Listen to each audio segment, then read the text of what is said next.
Ahoy hoy, welcome back to my third chat with Silent Atlantic. That's right. A Silent Yacht 62 is crossing the Atlantic, and it's super exciting because they're doing it with as little diesel as they can possibly burn and all the solar, and the Kite is up. It's official, and I'm so excited to talk about it. Captain Steve, how are you doing? How's the crew doing? Hey, hi Boomies. Yeah, we're all good. We've been rocking around a little bit in the last few days since we left Cabo Verde, but the sun's come out, the solar's good. The Kite was flying. I'll come back to that in a minute. The wind shifted slightly, so we expect it to go back behind us tomorrow. Okay. So, yeah, it's all going well. We are doing quite well speed-wise. I think we've probably got a knot of current and a bit of surfing down the way. I was going to say, I checked on you earlier today and I saw 7 knots on there, and I was so surprised to see it. Yeah, I think the maximum was like 12 and a half knots. Whoa! Going down one big wave. Well, that's exciting. Yeah, it's been good. So, but we're due into Antigua probably on the 11th of December. Oh my goodness. You're in the home stretch. This is wild. Well, I wouldn't quite say that yet. We've still got 1,486 nautical miles to go. Okay, that's fair. It's still. I'm amazed already by how much you have accomplished. Yeah, I'm quite surprised actually. It's all gone very well so far. But that's got to be the preparation. All right. Let's start with some. I want to talk about the Kite, and we're going to talk about it in just a second. But I want to first off. The last time we checked in was Thanksgiving, and I was just wishing your crew, because you've got some Americans on board, a happy Thanksgiving. Yeah. What'd you guys have for Thanksgiving? So we went to Cape Verde to get some more fruit and veg and a little bit more fuel just to be safe. And it's slightly disappointing from the provisioning side. It's not somewhere I'd recommend to go and expect to get a lot of fresh veg. So there was no turkeys. No, there was. No, it wasn't very good. It was slightly disappointing. So our Thanksgiving was, I think, burger and fries. That's all right. A couple of margaritas. No, that's an excellent Thanksgiving, actually. Yeah. It sounds like your crew's doing okay then, even though you're surfing down some pretty big swells. I was looking at the weather reports for you guys, and it's clear, but it's big gnarly rollers going on, and I can see the background moving around quite a bit. But everyone's doing okay. Yeah, it's fine. Yeah, I think. I keep going back to this human factor, and you've got to get settled into a routine. And I think here we are with 9 days to go. Yeah. And every day you wake up, it's a day further on. And everyone's good. We've got plenty of food still. The it's quite warm. So, it's been pretty good. But yeah, no complaints. No one's jumped overboard. Or no arguments yet, which is good. Those are always fun to deal with. So let's talk about it. I'm so excited to talk about this Kite. You have flown it. I've seen the videos. Yeah. I was blown away by how it danced back and forth, making those perfect figure eights, and it looked like it was creating some serious power. What did you see in terms of the numbers? So we've flown it twice for an extended period, and then we had a little bit of a mishap a couple of days ago, which I'll come back to in a second. But we've got spare kites, it's fine. But this, but bear in mind, we want to push the envelope to show our followers what this could do. And what it does, if you consider that we're running now at 400 RPM, and we're on battery, we're using 25 kilowatt hours, we can put the Kite up and bring it back to 10 kilowatt hours and do the same thing. So we can save 15 kilowatt hours. Wow. So, there's a few buts on that. Okay. The Kite has to be, we're at the moment we've got 16 and a half knots, 17 knots true wind, 30 degrees off our starboard rear. Okay. So we could fly it today. Yeah. But we're going to wait tomorrow till it's come directly behind us. And what we did the day before yesterday, we tried to fly at 60 degrees off the starboard rear quarter, just to see. And it flew, it's fine, it did the same thing. And we've learned how to launch it like better now. The first few days of launching it was like, but we knew that would be a learning curve, and it was, and we're all pretty confident in launching the kite. You still need, at the moment, we've got a guy driving the boat, me and Will on one side of the kite, and then Michael who's controlling the kite. I think you could probably you get down to 3. I don't think you'd launch it with 2 unless you were very good, and we're not. So okay. So we flew it, we got it up, we were doing really well, and the kite was going from almost directly ahead to about 60 degrees to port because the wind was coming from our starboard. So everything was fine, and I was sat by the little window hatch, the beer serving window hatch on the port side, just chilling out. We looked up and see the kite in the water. I was like, oops. So at that point, we're still going forward at 7 knots. By the time someone had reacted on the throttles to turn the boat around, we basically shredded the kite that she's gone into the water. So what we've learned from that is we're better off flying the kite with it sort of 25, 30 degrees abaft of the stern, rather than trying to push the envelope to 60 degrees. Okay, that's a good thing to have learned. I'm so proud of you guys. But it's not actually. We don't think it wasn't an issue with the wind. It was more an issue with some interference on the autopilot of the kite, we think. Interesting. So, explain to me the full launch process, because now I'm intrigued by, you said you've got one person on each end of the kite, and it's a fairly large kite, and then you have somebody on the controls. I've seen the controls. It looks like a joystick, little remote control. Remote control, yeah. And then you have somebody on the helm. What is the person on the helm's job? If you go dead downwind with the wind right behind, you create a huge wind barrier by the freeboard of this vessel. Yes. So you create a turbulent air on the bow, and it's difficult to get clean airflow into the leading edge to inflate the leading edge of the kite. Okay. So if you turn down away from wind 30 degrees to port or starboard, you then get the wind coming over the port beam or the starboard beam. So, and as soon as it's in the air, you don't need anybody on the remote control thingy until it's way in the air, because the guy if you look at the video, Michael, the kite specialist, is controlling it like this with the strings, and me and Will are trying to hold it up and not fall in. And and it's so as soon as it gets in the air and gets to about 25, 30 feet in the air, it's then got clean air behind it, and the helmsman can turn back on course downwind. Wow. Okay. What happened on the first? What was the hardest part about getting it launched the first time? It didn't launch. Okay. So, listen, you got it. So, consider this for a second. This is a kite, and we've got a very, very experienced kite surfer on board. Right. And every time he's untangling the lines, I'm going, "Is this normal?" And he's like, "Yeah, everyone does this for kite surfing." So, okay, fine. So, coming from sort of even doing a little bit of dinghy racing and other types of racing, we find that you're always trimming lines and things like that, and correcting the sheets. And I'm used to driving a silent yacht, which is silent and easy, and just steer it on the rudder controls. And here we are putting this kite up, which is nearly as wide as the beam of the yacht.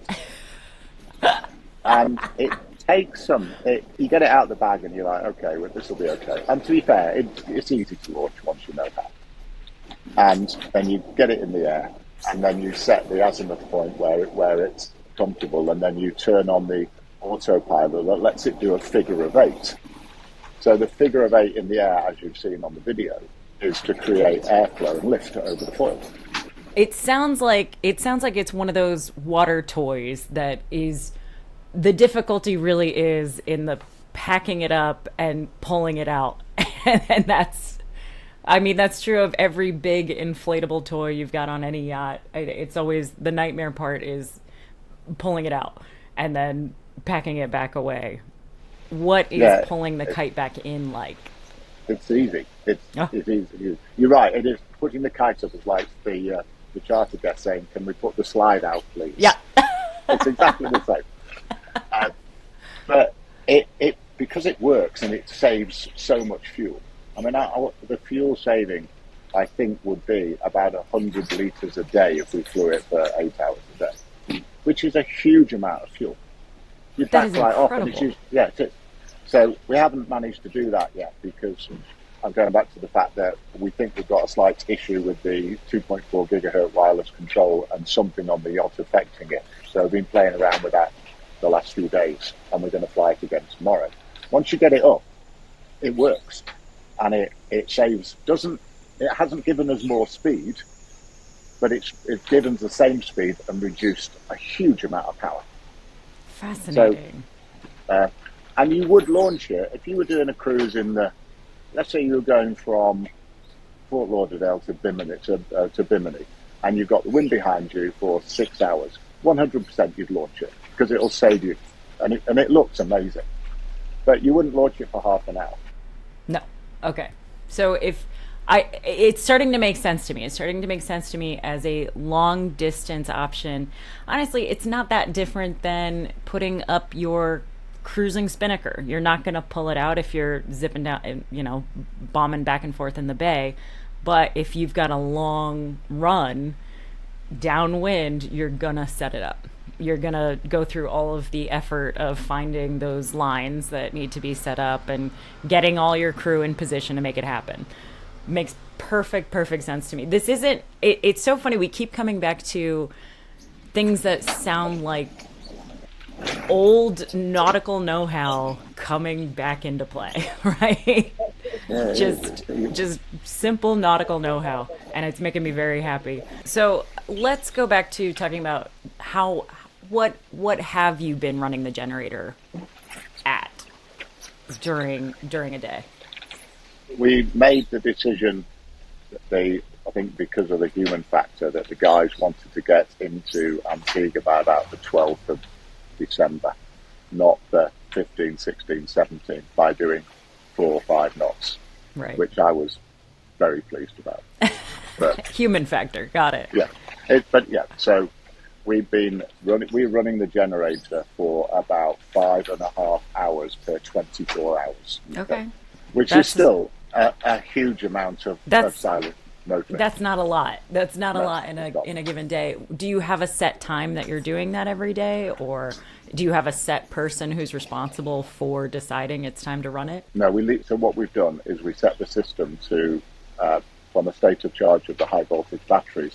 So when the state of charge gets to 65%, the generator automatically turns on, and it goes off at 95%. So it's fully automated, and what that does is it saves someone forgetting to turn it on, and also, which is very possible with 5 guys on board. I mean, look at today. We've done. It's now 4 o'clock, 10 to 4 here on GMT -2, and we put 50 kilowatt hours of solar in today. I think we'll have a record day of solar. But yes, last few days the solar's been picking up a bit more, which has been good. So. But you can't, you cannot. It comes back to the point that the owner made the decision to say, I want to get into Antigua about the 12th, 13th. Right. You got to do some Christmas shopping. I get it. Like you're not going to have time otherwise. Makes perfect sense to me. I'm so intrigued because I'm also watching a bunch of other sailboats doing the crossing pretty much along with you guys. And there's a lot of traffic in that area. Are you seeing a lot of other boat traffic? Are you worried about that with the Kite? Or are you not really seeing anybody? We've seen, I was sat on the flybridge last night just chilling out, and I looked up and was like, there's a great big tanker about 3 miles ahead of us. Like, where's that come from? And to be fair, the guys had seen it on the radar down below, so that wasn't a problem. And I've seen one other yacht on the radar. The ARC, the Atlantic Rally for Cruisers, left Las Palmas on the 23rd, and they took the more northerly route, because the winds favoured that as sailing yachts. And the first one got in today. Really quick crossing. So that's a really fast crossing. That is a really quick crossing. Holy cow! Oh, Yeah. that's wild. But no, man. we've seen very little. Seen one dolphin since we left Cape Verde and caught one fish. Oh, congratulations! Which is very nice. Just one. I know you're not a great fisherman. It's okay.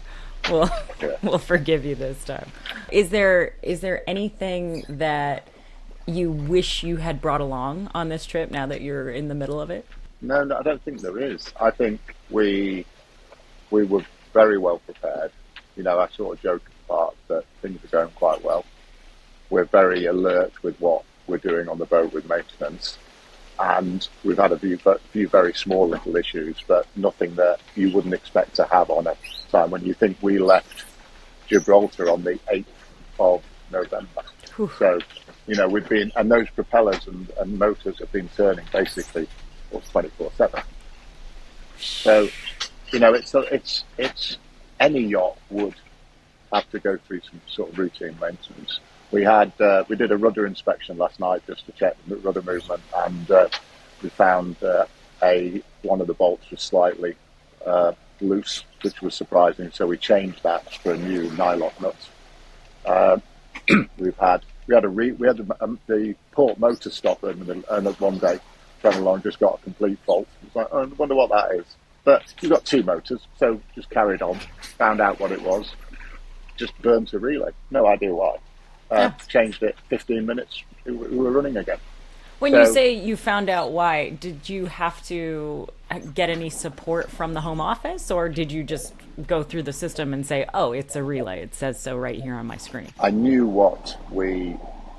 was a fault on the port motor, because what you do, you fire it back up, you look at the system, start off with the starboard, that works okay, turn the microgrid on. As soon as I put the porting gear, I had another error.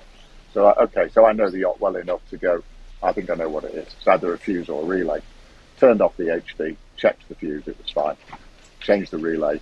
And I think, as Will said, he opened his box of spares. I've never seen so many spares in all my life. But good, we can lose it. Where did you get all those from? Okay, that's amazing. And literally 20 minutes later, we're back underway.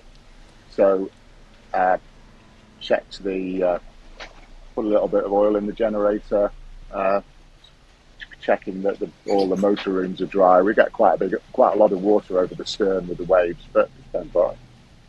Okay. So yeah, they're pretty pleased. Fascinating.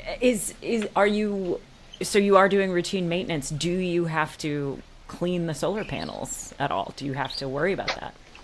Yeah, because they're covered in dead flying fish. Honestly. Okay. I've never seen this before, but every night you sat on watch at the helm here, and you just hear a thud on the window, and you know and without a word of a lie, 50 to 60 flying fish, even on the flybridge. So Ew. They've got 25 feet on the flybridge. Holy smokes! Okay, so you are catching fish. Good job. Yeah, I've not tried eating them. They look like a sardine with wings. That is a wild. Okay, what is the process of trying to clean the solar panels off? There's got to be a certain amount of risk, especially with you rolling around. Not done the high voltage on the top of the main flybridge, because it's not safe to do so. And Great. In fact, we're not even cleaned up there because it's not even been on the rowing machine. It's pretty it's rocky. I mean, you can probably see from the window. I can, absolutely. Yeah. But the low voltage solar here and the front of the yacht, we've just been cleaning every day just to keep on top of it. Makes sense. But yeah, it's quite interesting to see. Are you noticing any decline, or are you not, because the weather has just gotten so much nicer in the solar panel ability to bring in? I've never really juice. Noticed that much. What did you call it last time? I've forgotten what we called it. I don't know. I come up with something new every time, but I'm calling it juice, zappy juice this time around. It doesn't squeeze it out of the sun. It doesn't really make that much difference cleaning the panels, surprisingly. Okay. but they're not covered in sort of Sahara red rain. But we do clean them, we do keep on top of them. But literally, there is a few little fluffy white clouds in the sky, and the rest of it is like beautiful blue skies, which is why we've got some increased solar. All right, so let me start wrapping this up. Here's what we've got so far. The Kite is a success, and that's amazing to hear. And I'm so excited to hear you launch it again in the next couple of days, because I was looking at the wind. It looks like it will be right behind you and perfect for this final run, which means you're definitely going to have less generator usage. That 15 kilowatt hour savings is just, I'm still blown away by that. Like being able to throttle back. What did you say you throttled back to 100? So we went from 400 RPM to about 320. That's incredible. 320 RPM, which is nearly a 25% saving of RPM, but a massive saving of power, because the scale at the lower RPM range. It's not perfect linear. It's got a good juke to it. The things that I'm also excited about, good. I'm glad it was tougher to do it the first few times. I'm also glad to hear that your crew is gonna push it a little bit, because I think it is a very long passage. We're asking a lot of you guys. The boat seems to be handling it just fine. I'm just worried about you all at this point. It's a long time to be away at sea. And though you do seem very comfortable, I can tell the air conditioner's on. It's actually, the front door's open now. Oh, is that what a nice breeze blowing through. It's okay, but we have the aircon on at night, which is another. I mean, the aircon at night uses 4 or 5 kilowatt hours every hour. So we're probably somewhere in the region of 30 to 40 kilowatt hours just for the aircon every night. But we want the aircon on. I don't want to. No one wants to be.